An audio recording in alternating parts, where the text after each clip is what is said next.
네, 두 번째 강의 시작하겠습니다. 처음에 시작은 26강의 2번입니다. 문화에는 성별뿐만 아니라 사람들을 범주화하는 다른 방법들이 있다고 했는데요. 쉽게 말하면 사람을 분리하는 기준이 성별뿐만 아니라 다른 게 있다는 말이겠죠. 그리고 지문에서는 특히 옷에 대해서 이야기를 하고 있습니다.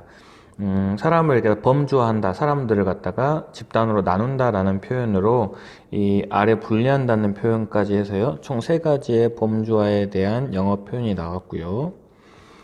그 다음에 예시로는 Red Society라는 뭐 중년과 노년 나이로 접어든다 이런 말이 나왔는데 이건 별로 중요하지 않은 말 같습니다.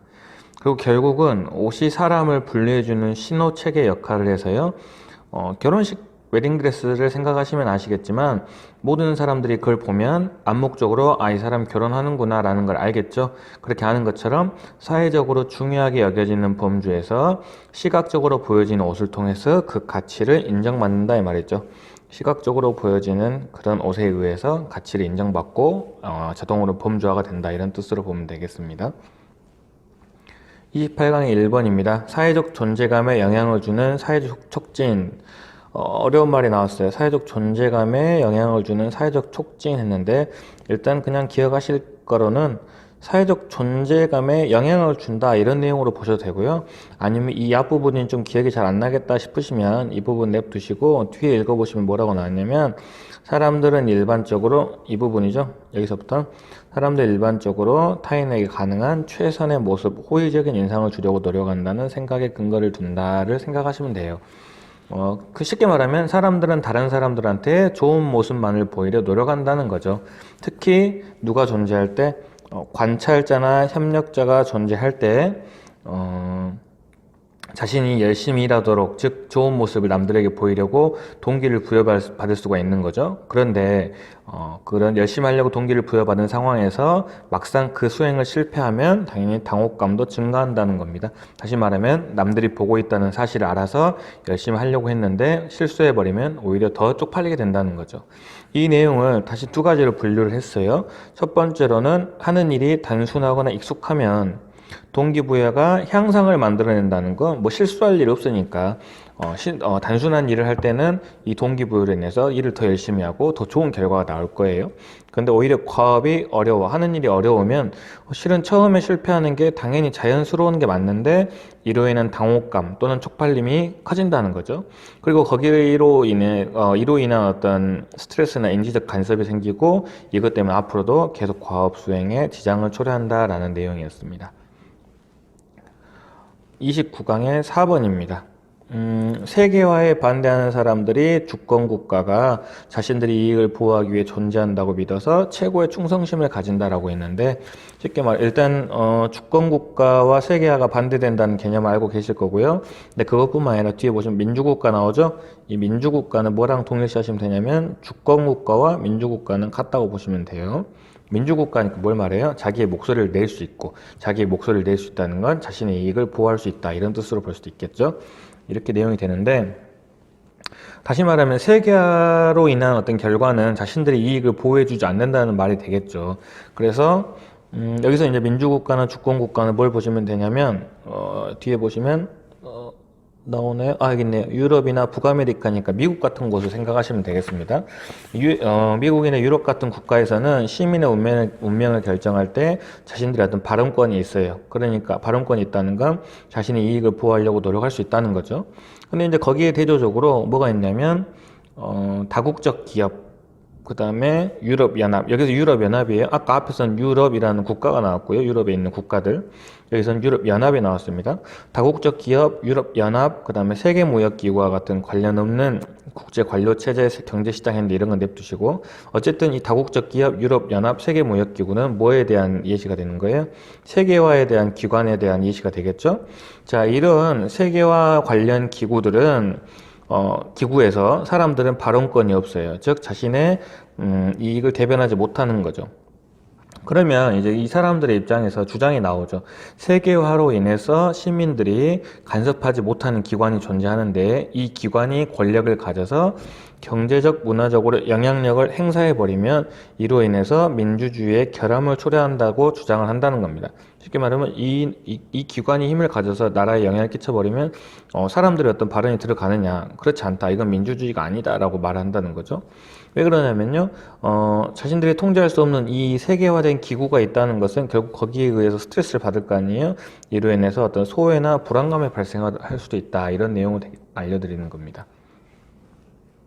30강의 3번입니다. 말은 쉬워요. 항노화 산업, 이것도 관련 지문이 아마 하나였던 걸로 기억을 하기 때문에 금방 생각할 거예요. 항노화 산업은 세포 수준의 생체 역학 과정으로 환원된 장수 특성 이미지를 고양시킨다. 말은 어렵게 나왔는데, 쉽게 말하면 그냥 항노화 산업은 세포 수준으로 어떤 이미지를 떠올린다는 거죠. 되게 연구를 해가지고, 이 세포로 인해서 뭐 늙거나 늙지 않거나 이런 걸 연구한다는 거죠. 근데 여기서 이제 조심하셔야 될 게, 항노화 산업의 산물로 나온 예시가 있고요. 그 다음에 전통적인 체제의 산물로 나온 예시들이 있는데, 여기서는 여기서 제가 써놨네요. 세포 수준의 식이보충제. 이것만 항노화 산업하고 관련이 있고요. 나머지 내용들, 나머지 뭐 영양과 건강에 좋은 음식, 저차원적 기술, 약용식품에 대한 문화적 지식, 전통적 체제, 이거는 다 옛날, 쉽게 말하면 세포 수준이 아닌 문화적 체제, 전통적 체제의 어떤 음식에 대해서 이야기를 하는 거라고 생각을 하시면 될 것 같습니다. 그렇게 놓고 보면은요, 즉 어떻게 돼요? 어떤 문화적인 지식이 죄송합니다. 시간을 잘못 맞췄네요. 이 식이보충제가 아닌, 쉽게 말하면 항노화 산업, 세포 수준의 식이보충제가 아닌 영양과 건강에 좋은 음식은 저차원적으로 보일 수 있긴 한데, 이 전통적 체제, 이 저차원적으로 보이는 영양과 건강에 좋은 음식에 대해 문화적인 지식과 그 다음에 신체 상호작용에 대한 통찰력을 준다는 거죠. 간단히 다시 정리하겠습니다. 문화적인 지식이 전통적인 영양과 건강에 좋은 음식과 신체 상호작용에 대한 어떤 통찰력을 준다는 거죠. 다 뭉뚱그려서 생각하시면 됩니다. 다시 한번 Social, Historical Context, Nutrition, Health, Diet, Cultural Knowledge of Medicinal Food, 그 다음에 Traditional System, 이거 다 같은 맥락으로 보시면 돼요. 이걸로 인해서 어떤 신체 상호작용과 우리가 먹는 음식의 문화적인 지식을 통한 어떤 연결력을 준다는 거죠. 어디에서는 주지 않는 식이보충제, 이 세포 수준의 식이보충제에서는 주지 않는 무언가가 있다는 거죠. 그리고 결국은 이렇게 어떤 식품에 대한 지식, 문화적인 지식이 우리의 웰빙에 영향을 줄 수 있지만 장수한다고 보장을 못해요. 하지만 이렇게 지식을 갖는다는 건 관심을 통해 자기 관리의 가능성을 암시하기 때문에 결국 삶의 질은 향상될 것이라고 얘기하고 있습니다. 테스트 1의 7번입니다. 굉장히 쉬운 내용이에요. 그냥 읽기예요. 읽기는 금방 생각이 나실 거예요. 뭐 상호 의존 관계로 이런 거 다 내버려 두시고 읽기만 생각하세요. 자, 읽기는 영양분 먹으려고 공기를 먹어요. 그러다 보니까 대기 오염에 대해서 좋은 지표가 될 수가 있지요.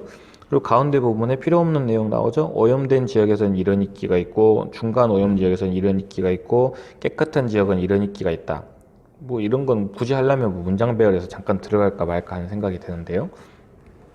어쨌든 그 뒤에 보시면 결국 어떤 이끼가 특정 화학 물질에 민감하다는 거죠. 거기에 대해서 이제 에버니아라는 어떤 이끼가 나는데 이건 냅두시고, 이 에버니아가 이산화황에 아주 예민해서 아주 멀리 있어도 이 이끼가 죽어버릴 수가 있으니까 이를 이용해서 뭔가 할 수 있다는 것이 다시 나오죠. 공장도 없는 아주 깨끗한 지역에서 이산화황 오염이 있길래 이 이끼를 이용해서 거꾸로 가봤더니 결국은 아주 먼 곳에 있는 오염원을 발견할 수 있었다라는 그런 쉬운 내용이었습니다. 테스트 1의 15번입니다. 지식과 정보의 차이를 이해하는 것은 정보화 시대에 매우 중요하다. 이것도 굉장히 쉬운 내용이에요. 지식과 정보의 차이죠. 지식은 쉬운 것부터 할까요? 정보예요. 정보. 컴퓨터로 찾는 것, 학술지에 올라오는 것, 이건 정보고요. 전문가, 독자는 냅두시고, 전문가 마음속 또는 머릿속에 구성된 것, 이게 바로 지식입니다. 지식이 좀 더 어렵고 어떤 고차원적인 이미지가 떠오르시죠? 그래서 정보는 쉽게 구하지만 정보는 이제 알고 있는 지식을 통해서 컴퓨터에 옮기면 되니까 쉽게 할 수 있는 거지만, 지식이라는 건 그렇게 쉽게 되지 않고 오랜 연구가 필요하다고 했어요. 좀 뭔가 문맥에 어울리지 않는 예시의 느낌이 있는데요. 어쨌든 한 분야의 전문가가 다 죽었어요. 다 죽으면 연구 내용이 이미 출간되어서 정보는 얻을 수 있음에도 불구하고 그 지식을 온전히 복원하려면 상당히 시간이 다시 오래 걸릴 거라는 거죠. 또 다른 예시로 다큐멘터리 PD들도 그래서 정보를 찾기 위해서 컴퓨터나 학술지를 찾는 것이 아니라 전문가들과 이야기한다는 거죠. 당연히 문맥상 왜 전문가들과 이야기하겠어요? 학자의 머릿속에 있는 어떤 지식을 찾기 때문에 다큐멘터리 PD들도 정보가 아닌 지식을 찾는다라는 그런 쉬운 내용이었습니다. I'll be rooting for you. 그냥 뭐 응원해요 뭐 이런 뜻인 것 같죠. 자, 1강의 17번입니다. 19세기 분쟁 냅두시고 대중의 참가는 제국의 역할을 검토해 이해할 수 있다. 뭐 제국 정도 또 생각하시면 돼요. 금방 떠오를걸요.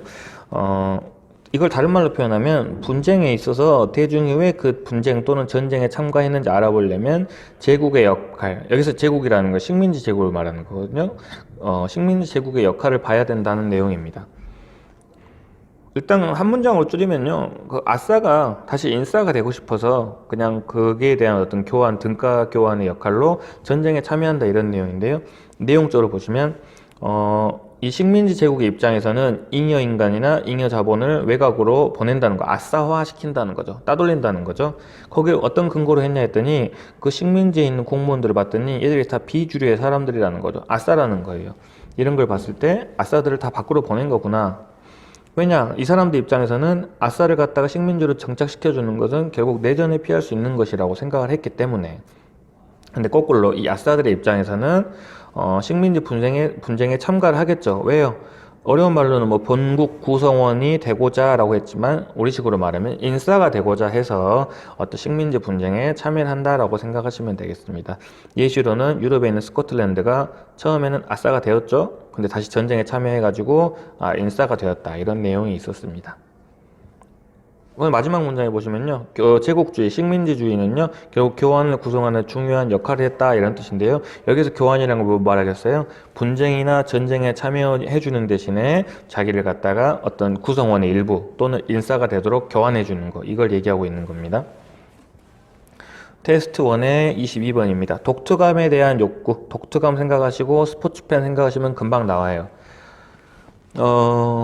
일단 인간은 기본적으로 특성이 두 가지가 있어요. 어딘가에 소속감을 느끼고 싶어 하고요. 그뿐만 아니라 그 와중에 남들과 다르고자 하는 욕구도 있죠. 아웃사이드 아닙니다. 남들과는 다르게.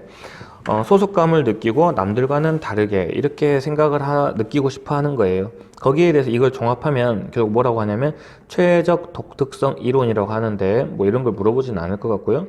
결국 뭘 말하는 거예요? 어떤 inclusion, 속해 있는 것과 그 다음에 differentiation에서 차별성, 이렇게 남들에게 속해 있으면서도 뭔가 차별화된 이런 어떤 개념을 갖다가 최적 독특성 이론이라고 표현하는 것 같습니다. 이걸 갖다 스포츠에 동일시하면 이 두 가지 욕구를 둘 다 충족시키는 스포츠 어떤 팬으로서의 어떤 역할이 있죠. 그게 바로 뭐냐면 비주류의 스포츠나 팀을 응원하는 것입니다. 비주류라는 건 남들이 다 많은 사람들이 응원하는 팀은 아니에요. 그러니까 뭐가 되겠어요? 차별적이죠. 남들과는 다르게. 나는 남들이 다 좋아하지 않지만 이 팀을 응원할 거야. 어쨌든 그 응원 팀에 들어갈 거야 했으니까 소속감도 느끼는 거죠.